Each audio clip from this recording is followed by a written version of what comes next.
Hello guys, bersama saya lagi dalam Alright Nopod Channel. So, sekali lagi sahabat semua, bajet 2025 akan menjadi tumpuan pada sidang parlimen yang akan bermula pada hari Isnin ini.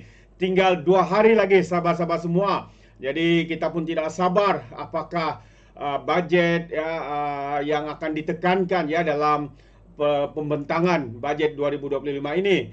Jadi menarik ya untuk kita berikan sedikit gambaran berkaitan dengan bajet ini dan kenyataan terkini Datuk Seri Anwar selepas habisnya ya lawatan ataupun menghadiri sidang ASEAN yang diadakan di Laos baru-baru ini. Tapi untuk yang pertamanya saya ingin membawakan anda Dewan Rakyat bermula Isnin ini, Belanjawan 2025 jadi tumpuan.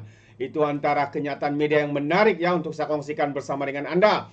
Jadi kalau kita lihat pembentangan belanjawan tahun 2025 oleh Perdana Menteri Datuk Seri Anwar Ibrahim bakal menjadi tumpuan utama pada mesyuarat ketiga penggal ketiga Parlimen yang ke-15 yang akan bersidang selama 35 hari bermula Isnin hingga 12 Disember depan.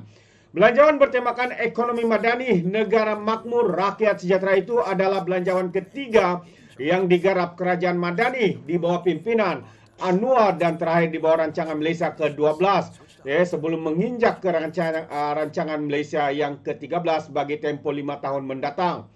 Berdasarkan takwin Dewan Rakyat, pembentangan rang undang-undang pembekalan 2025 itu berlangsung pada jam 4 petang pada 18 Oktober dan akan dibahas di peringkat dasar bermula 28 hingga 5 November sebelum jawapan oleh menteri-menteri selama 4 hari. Persidangan Dewan Rakyat kemudian diteruskan dengan perbahasan rang undang-undang itu di peringkat jawatan kuasa bermula 13 November hingga 3 Desember untuk diluluskan di Dewan Rakyat. Anwar yang juga Menteri Kewangan sebelum ini berkata, lebih banyak pembaikan struktur ekonomi akan diperkenalkan menerusi belanjawan 2025 untuk memastikan pertumbuhan ekonomi yang lebih pesat dikongsi dengan rakyat terbanyak secara saksama. Selain itu, sesi penerangan menteri mengenai isu JSBS Holdings yang berhad akan diadakan pada hari kedua persidangan Dewan Rakyat Selasa ini. Jadi Menteri Dalam Negeri Datuk Seri Saifuddin Nasution Ismail Dilapur berkata, sesi penerangan itu bagi memberikan ruang kepada ahli parlimen berbahas selain menjadi platform untuk rakyat mendapatkan maklumat dan perkembangan mengenai isu berkenaan secara sahih. Sementara itu, beberapa rang undang-undang akan dibentangkan untuk bacaan kali pertama, antaranya rang undang-undang industri perkhidmatan air pindaan 2024 dan rang undang-undang lembaga pelesenan kenderaan perdagangan pindaan 2024. Persidangan kali ini juga menyambung perbahasan bagi rang undang-undang perlembagaan pindaan 2024 yang antara lain menurunkan had umur untuk memohon kewarganegaraan.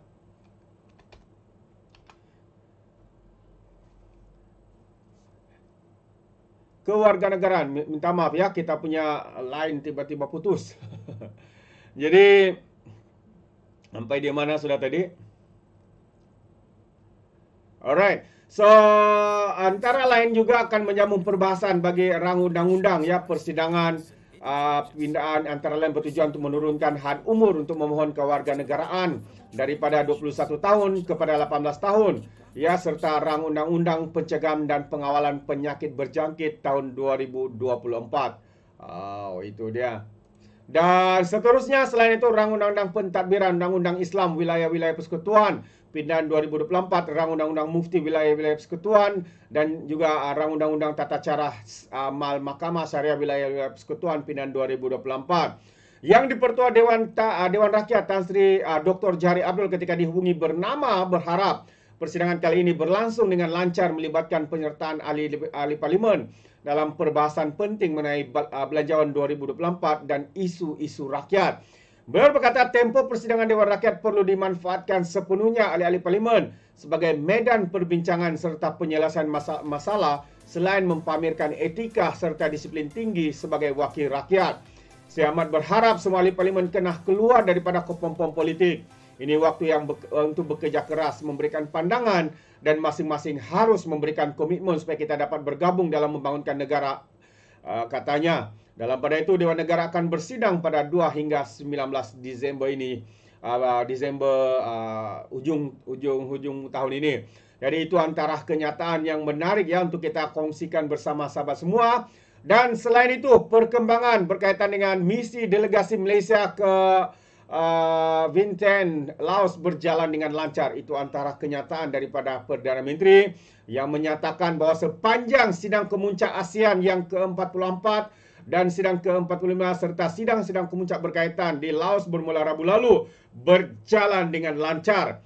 Perdana Menteri Datuk Seri Anwar Ibrahim berkata, sepanjang 3 hari beliau telah mengetuai delegasi Malaysia dalam lebih 30 acara persidangan mesyuarat Dohala dan kunjungan hormat bersama pelbagai negara pertubuhan antarabangsa. Kata Datuk Seri, saya telah mensahirkan pendirian Malaysia dalam pelbagai perkara, antaranya penegasan untuk ASEAN mengekalkan prinsip sebagai blok bebas dan mengekalkan hubungan Dohala dengan kuasa besar sama ada Amerika Serikat, China, Rusia ataupun Kesatuan Eropah.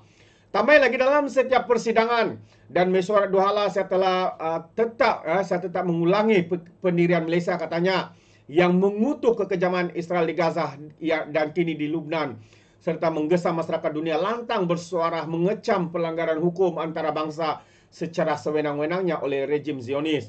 Jadi krisis politik di Myanmar juga menjadi perhatian Malaysia di Laos, yang mana saya menyeru kepada penyelesaian damai tanpa meminggirkan mana-mana pihak. Malaysia sedia membantu menerusi mekanisme ASEAN, katanya menerusi hantaran di Facebook.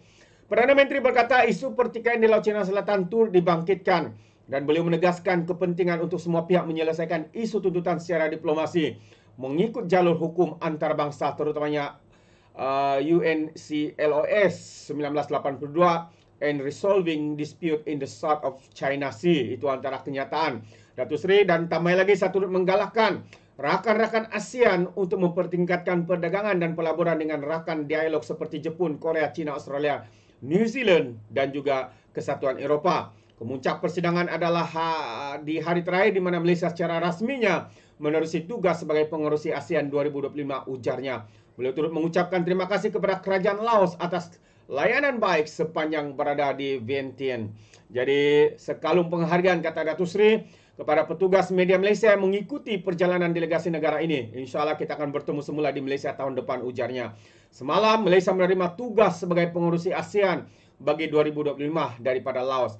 Jadi upacara simbolik serahan tugas kepada Malaysia yang bermula pada 1 Januari 2025 itu dibuat Perdana Menteri Laos Son Ve kepada Anwar pada majlis penutup sidang kemuncak ASEAN yang diadakan di Pusat Konvensyen Kebangsaan NCC. Jadi itu antara kenyataan dan sedikit update daripada Perdana Menteri kita sendiri berkaitan dengan lawatan di Laos. Dan akhirnya kita ucapkan tahniah kepada Malaysia dan juga Datuk Seri Anwar Ibrahim yang mana akan mengetai kemuncak ataupun ASEAN untuk tahun 2025.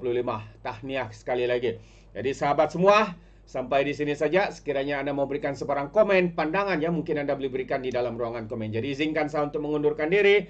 Dan seperti biasa, peribahasa mengatakan, tapak pengkangkap, dua ton keinginan. Dalam bahasa Melayunya, tepuk dada, tanya selera. Sekian saja daripada Alright Nampak Channel. Kita berjumpa lagi. Bye-bye.